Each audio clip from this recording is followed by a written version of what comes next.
Part 2 of our final Suns-Wolves season preview kicks off now. What might go wrong for the Suns? Part 1, we looked at how the Suns can win. Part 2, we'll look at the downside. What could happen to result in Minnesota coming away with the series? Break it down next.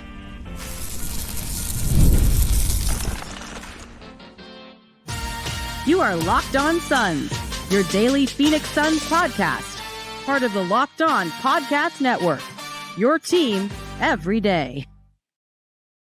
And we're back. This is Locked On Phoenix Suns. We are part of the Locked On Podcast Network. I'm your host, Brendon Kleen, a credentialed media member covering the Suns for the past 7 seasons, a writer at Suns.com, the host of the Just Basketball Show, and I create written and video content for the Locked On Suns Insider community, which you can sign up for at the link in the show description below. Thank you so much for making Locked On Suns your first listen.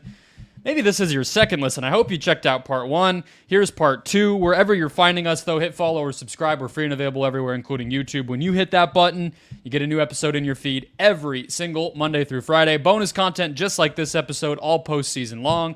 So, get locked onto the Phoenix Suns right here, all forever. You don't have to go. It's gonna be August before you're wondering where an episode came from. All right. Joining us, as he does every week, for part 1 and part 2 today, Stephen PridGeon of Bright Side of the Sun, PHNX, CHGO, and more. Today's episode, before we kick off, is brought to you by FanDuel. Make every moment more. Right now, new customers get $150 in bonus bets guaranteed. That's $150 win or lose straight to your account. Visit FanDuel.com/lockedon to get started. All right, Stephen, so in part 1, we looked at how the Suns can win the series. We bounced back and forth with some keys. I'm going to start us off the same way I did with that one, looking at the opposite. What are some ways that things could break against the Suns? And I think we have to start with Anthony Edwards. The way that I feel like it's maybe most digestible or most comfortable for Suns fans to look at it is that Ant could look a lot like Devin Booker looked in his third playoff run. More games under his belt than Ant has. A little older than Ant, but Edwards has been a killer in the playoffs through 11 games and some play-in matchups as well, Steven. So I could easily see a scenario that he just, frankly, might be the best player on the court in this series, as crazy as that sounds for a guy who's still just 22. Yeah, he's cut from that specific cloth of, as Devin Booker often calls it, being one of them ones. And Edwards embodies that, and he's doing so, like you mentioned, at an extremely young age with so much of his future left ahead of him, his best basketball left ahead of him. I think it's kind of looking at him going up against the Suns. The way they defend him is, again, it's not anything that's like different from the way other teams do. It's just effective because of the personnel that the Suns have, their abilities to switch, their abilities to be preemptive with their rotations. They have a center that is not the most scheme versatile, but he can do things laterally, and he's a big body, so he's able to kind of cut off some of those driving angles and some of that stuff. So, if there happens to be any slippage within the process of the Suns defensively, that 14 points, I believe, a game that Edwards averaged in the regular season, can see a potential double up, especially in a playoff context. So that's something to keep an eye on. Yeah, I mean, so to give the numbers, and I posted these a little while ago, but this is going to be his age 22 playoffs. He's already had 2 series under his belt. In those 11 games, 28 points, 4.5 rebounds, 4 assists, just 2 turnovers per game, 60% true shooting, 29.2% usage. And in large part, that's been with teams in a weird spot. Towns injured. The year before that, no Gobert, their first run through, and he's, both of these on his rookie contract. And then Matt Throne, who does good YouTube content on the whole NBA, but he lives in Minnesota, most familiar with this group, he said, Ant turns into a menace in the playoffs, relentless at attacking the rim in a way that puts so much pressure on the defense. And, Finch has gotten better at activating that. So the offensive end obviously is where we're going to look, but you mentioned in part 1, so far, and we'll see it probably in a variety of different ways matchup-wise in this series, but Ant has guarded Kevin Durant in large part down the stretch of these games. So if it's KD, If Towns were to take Durant more often, you're probably going to see Ant on maybe Beal or Booker, and his defense obviously can be game-changing too when he locks in. So, I mean, this guy's going to be all NBA. It would not be crazy for me to imagine that he steps up in a lot of the ways we've seen Booker do it, taking those one-on-one defensive matchups more seriously, forcing more turnovers, getting more comfortable with that pull-up three, pull-up jumpers in general, pushing in transition, improving as a passer. Like, it's funny. Maybe it won't feel funny if he does break out even bigger, but Suns fans are going to feel very familiar of the development curve because it's going to be a lot like Book. Yeah, there are a lot of somewhat eerie similarities in his trajectory and his just natural progression through his skill sets, and the styles of help that he sees. Regardless of opponent, there's just a general way that teams look to try to load up in the gaps and take away some of his driving angles. And I think that's something that's going to be a back and forth in this series with the Suns because they've been really on a string in terms of defending him. And it's going to be a lot of chess back and forth to seeing, okay, where is early in the season, especially where is Ant with his processing of the help pockets that the Suns are sending bodies from? How quickly is he processing it? How accurate are his passes out of that? And how much is he going to trust his teammates when the Suns consistently feed him similar coverage after similar coverage that's going to put a demand on, like you said, testing where he is within his many growths, particularly when he's holding two to the ball or they're putting like a flat hedge out on him. So I think that's going to be extremely important to gauge, and I think it's going to be a natural barometer for where this series is and how far it actually does go. All right, you give me one. We got through Ant quicker than I thought. What do you feel? What are you worried about from a Suns standpoint heading into the series? I have a couple of things. Naturally, of course, surprise, surprise. I think one of the biggest ones on my list, though, as I'm looking at it, is the Suns and their offensive process, movement versus matchup hunting.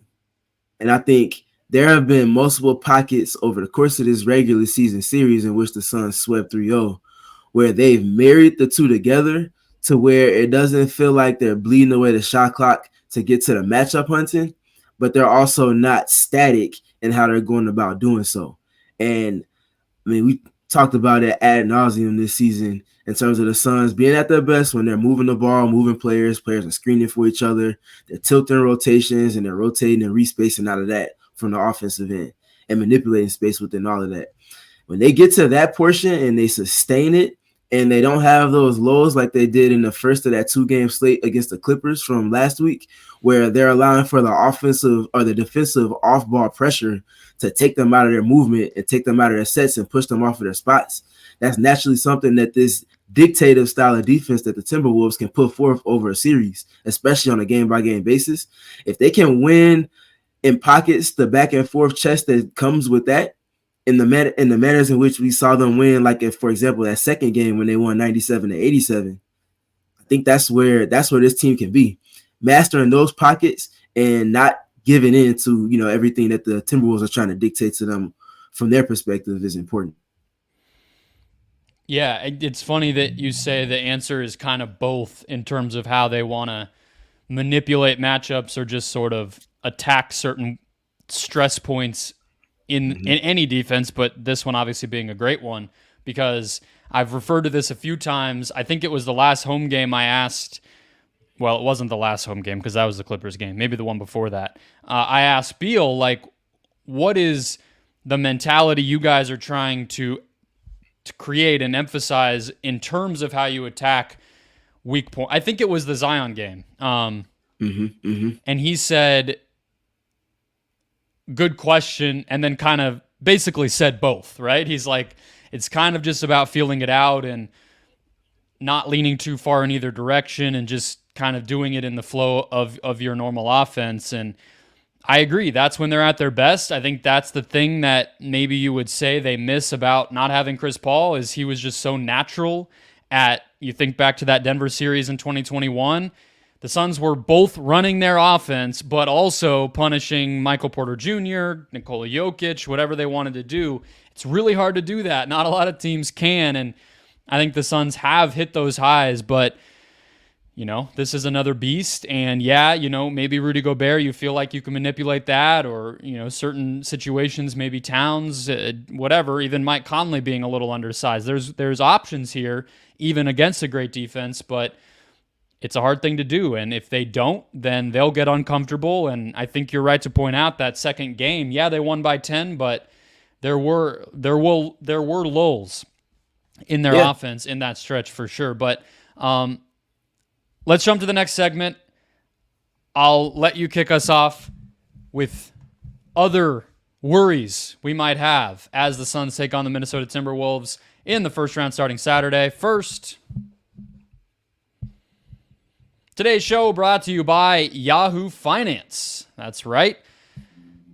When it comes to your financial future, you think you've done it all. You've saved, researched, invested all that you can. Now you need to make those investments to the next level by using what every financial great uses, which is Yahoo Finance. For more than 25 years, Yahoo Finance has been the brand behind every great investor. Whether you're seasoned or looking for some extra guidance to get started, Yahoo Finance gives you the tools and data you need in one place. They are the #1 finance destination, producing a holistic look at the news cycle with breaking news, editorial perspective, ratings, independent research, customizable charts, and much more. Securely link your brokerage accounts for a unified view of your wealth, including 401k and other investments. A comprehensive perspective sets apart great investors, and Yahoo Finance ensures you have the insight to look at your wealth in its entirety. With a community of over 90 million users each month, their real strength is helping you on your way to financial success. For comprehensive financial news and analysis, visit the brand behind every great investor, yahoofinance.com, the #1 financial destination, yahoofinance.com. That's yahoofinance.com. Today's show also brought to you by the FanDuel Sportsbook, the official sportsbook of the Locked On Podcast Network.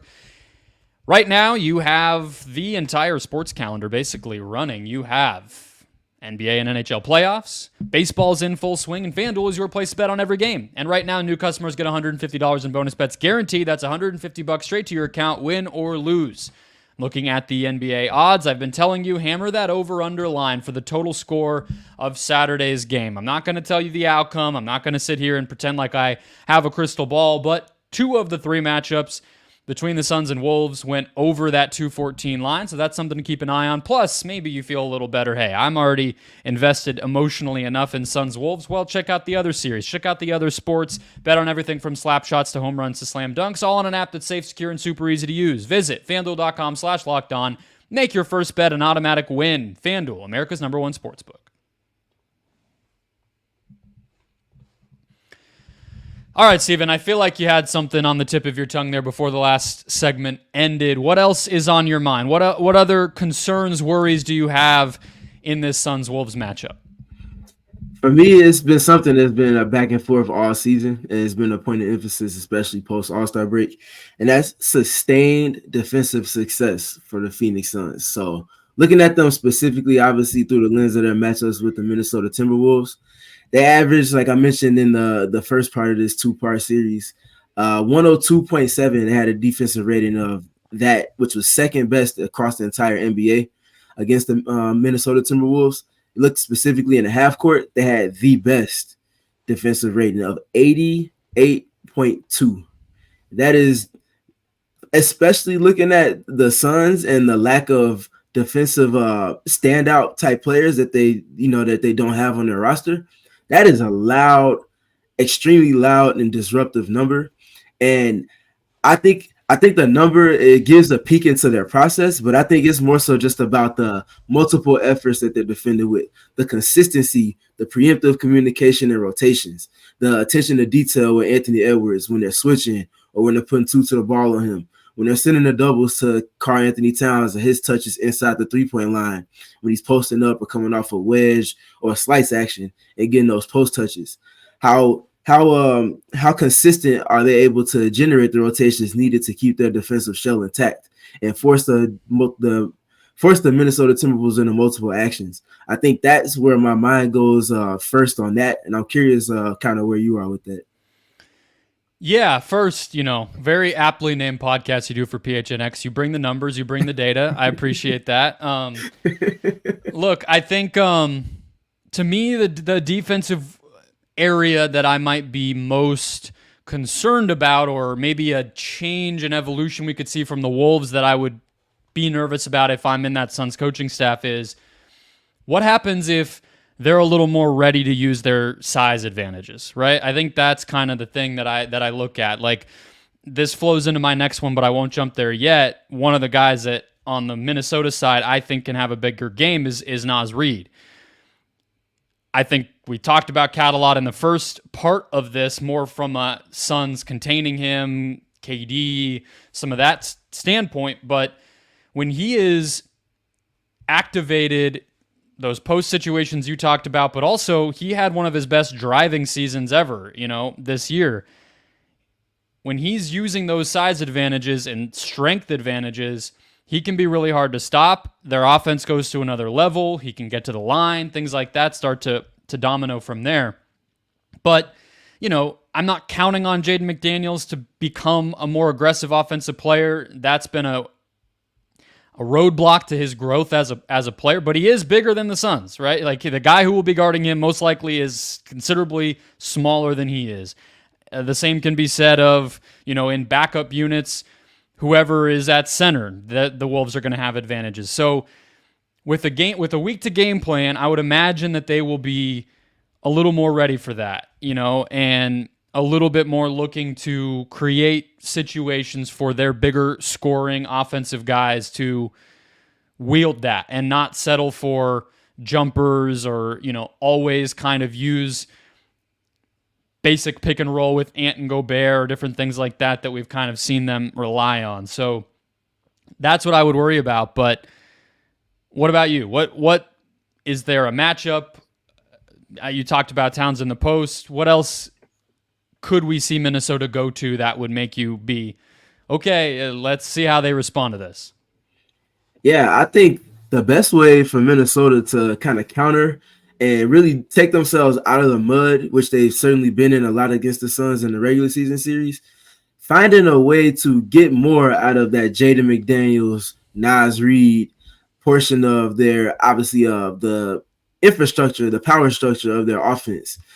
I think the Suns, and also Rudy Gobert by that same measure, I think some of the issues they run into with the Suns is that Phoenix has been consistent with saying, Jaden McDaniels, Mike Conley, have at it. If we're going to lose, we're going to be conceding help off of you two to show bodies in the gaps and with our defensive disposition and our protections around whoever's guarding Anthony Edwards or Karl-Anthony Towns, especially in specific spots on the floor.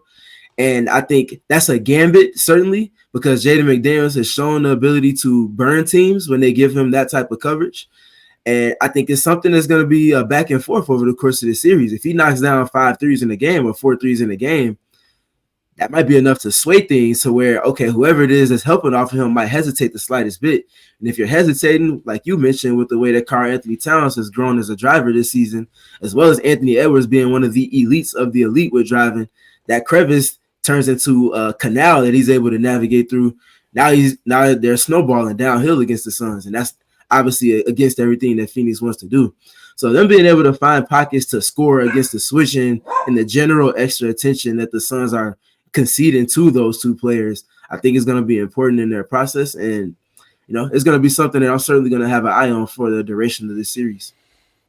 Yeah, I have one more name for you in addition to the guys you listed, which is Nickeil Alexander-Walker. And he was the other person on my list along with Naz Reid of guys. I've said a few times this week, like, I didn't feel like I saw anything from an offensive standpoint with Naz compared to the other days I watched him throughout the season where I'm like, oh yeah, the Suns solved him or shut him down. I just think he had some off nights, frankly, throughout the 3 games that they played. So I would expect him to do it.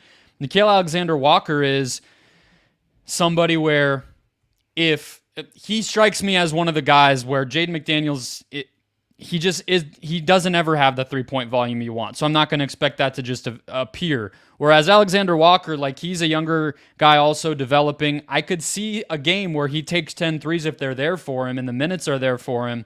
And if he makes 4, 5, 6, we could be talking about, a podium game type performance for that guy where, wow, did he just kind of win them a game and be the difference in a game 3 on the road or, whatever it might be. Whether it's him, and I also honestly think he could not in game 1. If we're talking about a game 6-7, I know it feels like we're a long way from having to talk about this, and Suns fans might not care, but Minnesota-wise, if they feel like they have to adjust from that too big situation, I would bet he's the guy who would close over either Gobert or Towns.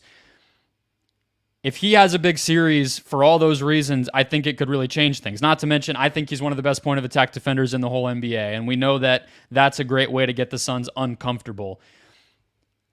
To return to Mike Conley as well, though, just in terms of these role players who could step up, he last season, from the regular season to the playoffs, dropped off in terms of his three-point rate. So that's not just attempts per game or whatever. We know he's going to have a smaller usage and a smaller load than anyone probably in that starting lineup outside of McDaniels once the playoffs come around.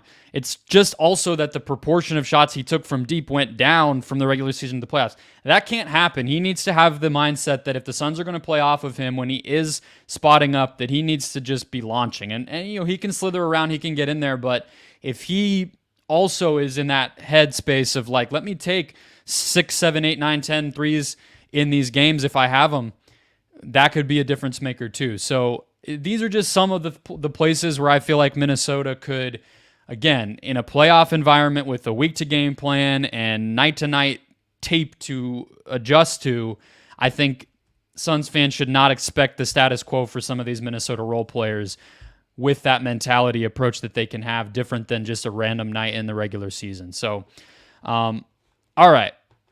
I have, Stephen, one.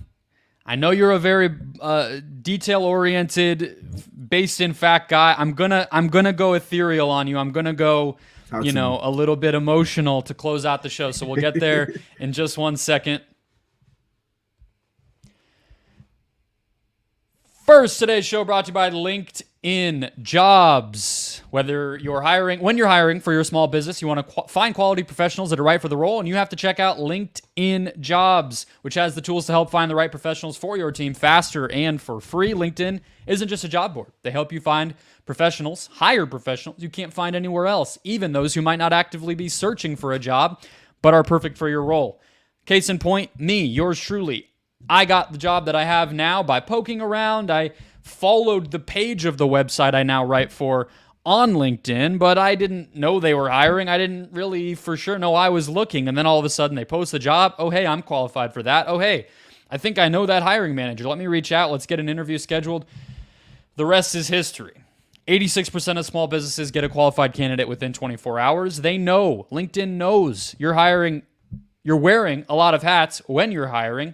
They constantly find ways to make it easier, and that's why 2.5 million small businesses use LinkedIn when they are doing their hiring. So post your job for free. Become one of them at linkedin.com/LockedOnNBA. That's linkedin.com/LockedOnNBA to post your job for free. Terms and conditions apply. All right, Stephen. So we talked about a bunch of different things here already. We talked about a lot of positive trends in part one. I just have to put this out there because, one, I know it's in Suns fans' heads. I've seen Reddit. I've seen Twitter. I know it's there, the YouTube comments on this channel. But also, we just got to be honest with ourselves. These things have not always been explainable with the Suns. So if I'm looking at how the Suns could lose the series, it's just that they lose focus, they lose their competitive spirit, and we're all sitting there scratching our heads. Whether we like it or not, that has happened. There have been plenty of losses this year that, yeah, there's basketball reasons why it fell apart, but more than anything, it's in here, whatever. And so I'm not saying I predict it. I actually think the way they ended the regular season and some of the quotes and energy you've felt in practice, media sessions and everything this week leads me to believe it's not going to be like that, but I've said that before. So I just have to be honest that, of course, is a possibility given this whole regular season and the weirdness we've seen all year. I think we would be remiss if we did not mention the extremely high variance that we've seen from the Suns over the course of the 82-game marathon. Obviously, you want to speak specifically through the lens of their matchups with the Minnesota Timberwolves, but you can't ignore everything else that we saw and that we've spoken to because this team is in the situation they're in rather than having home court advantage in this matchup because of a lot of the things that have kind of plagued them and really been bad habits that rear their ugly head at the most inopportune of moments. So I think those things, for me, the turnovers, which they had, I believe, the sixth most this season, and then the live ball turnovers even more specifically, which I believe they had the fifth most this season. Those are sometimes it's the opponents dictating, and it could be a lot of that with the Minnesota Timberwolves and their chaos-inducing defense. But I think a lot of times we're seeing the Suns, they have these turnovers and these lulls. It's just mental lapses. And again, when you're talking about things in a playoff context, a 16 turnover game with 9 live ball turnovers for a team than the Minnesota Timberwolves that feeds off of live ball turnovers, that could be enough to, send the entire script of a series that you might have in mind out of proportion. And it's tough to come back from those things, especially if it's happening at the away team's, stadium, playing to the crowd, getting the crowd engaged, all of that stuff. So I think those mental errors and just that general lack of attention to detail or even urgency at moments, it can't be forgotten in everything that we're speaking to. Yeah, I think that's all well said. I mean, they've fixed some of these things over the course of the season. You look at plus minus total in the fourth quarter post All-Star break, they're middle of the pack. They're -5. It's not nearly as ugly, right? Like if you look pre-All-Star break, that means they were -190. Only 5 of the minus came post All-Star break. So you're feeling a little bit better about things. And, even within those weird fourth quarters, you would still look at the clutch, and they were never as bad in the clutch as they were overall in the fourth quarter. Full season, they are -4.4 in clutch situations net rating. So I think the pace improved in the fourth quarter. I think getting healthy, getting reps, settling on a real rotation, all that stuff helped. But you're still going to by all accounts, very lively road arena to start out this series. You're facing a very good team that really wants this, that also has a lot at stake given the big picture of they also are all in. They also are having a lot riding financially on this team. It's not going to be easy. But where do you want to take this to close out? How do we want to give people some final thoughts before game one, Stephen? Yeah, I think we've covered a ton on both sides of the ball from both teams' perspectives. I think things are really going to come down to just how consistently the Suns can disrupt the rhythm of Karl-Anthony Towns and Anthony Edwards, like we mentioned, with their defensive tactics, with those two specifically. And I think the other thing for the Suns, Bradley Beal. Obviously, you talked about how much they've invested into the team, and a lot of that comes with them adding Bradley Beal to everything that they already had with Kevin Durant and Devin Booker. These are the scenarios, especially looking at how stingy the Timberwolves defense is, where they added Bradley Beal for a specific reason. And it's because when they look to take things away from Devin Booker and Kevin Durant, there's that but also. And the but also now has transitioned from Chris Paul and DeAndre Ayton to Bradley Beal. And how much of a fire starter he can be for everything that they're doing on offense. And naturally, when he has the ball in his hands and he's in his moving at the cadence and tempo at which he does, how that now puts Kevin Durant and Devin Booker and insert any other Suns player here in a position of playing off of spot ups for catch and shoots or attacking closeouts, or the defense just generally being tilted in some capacity. I feel like Bradley Beal might be the most important player for the Suns in this series for that specific reason, to break the ice in terms of how stingy the Timberwolves defense is, get them in rotation. And that's exactly where the Suns have had them most consistently over the course of this regular season series, keeping them in rotation. And a lot of those things stemming from the last 2 games, particularly with Bradley Beal, just doing a whole lot of that fire starting. Yeah, I mean, to turn that into, not to turn it into a negative, but just to put it in terms of where it could go wrong, I think I put it in the words of Book and KD. Like, I don't always love be aggressive because I feel like Beal was being aggressive during that early, I guess late March stretch when he kind of quieted down points-wise. He was still driving. But he was kicking. He wasn't looking for his own. So the way I'd put it is be a threat, right? Like, turn those opportunities into scoring situations for yourself. create those advantages with a mindset to score, not always to just get the offense churning. And if he doesn't do that, we know the offense is a little less scary because he's a great player that's not operating that way. When he is, as you said, those last 2 games, like, you'd be hard pressed to tell me anybody would have been. I don't care who, if it was Denver instead of Sacramento or Boston instead of Minnesota, those Friday and Sunday to close out the year. I guess the last 5 quarters, we'll say, they were going to beat anybody when they were playing the way they were. So for sure, that is a huge one. All right, that's it. 6 episodes getting you ready this week for Suns Wolves. We finally get the game on Saturday. That is what we've all been waiting for. So hit follow or subscribe to get a recap of that game on Saturday. Much more throughout the week. Don't forget to check out Steven's work at Bright Side of the Sun, PHNX, and beyond. Buckle up. Enjoy the ride. We'll talk to you guys soon.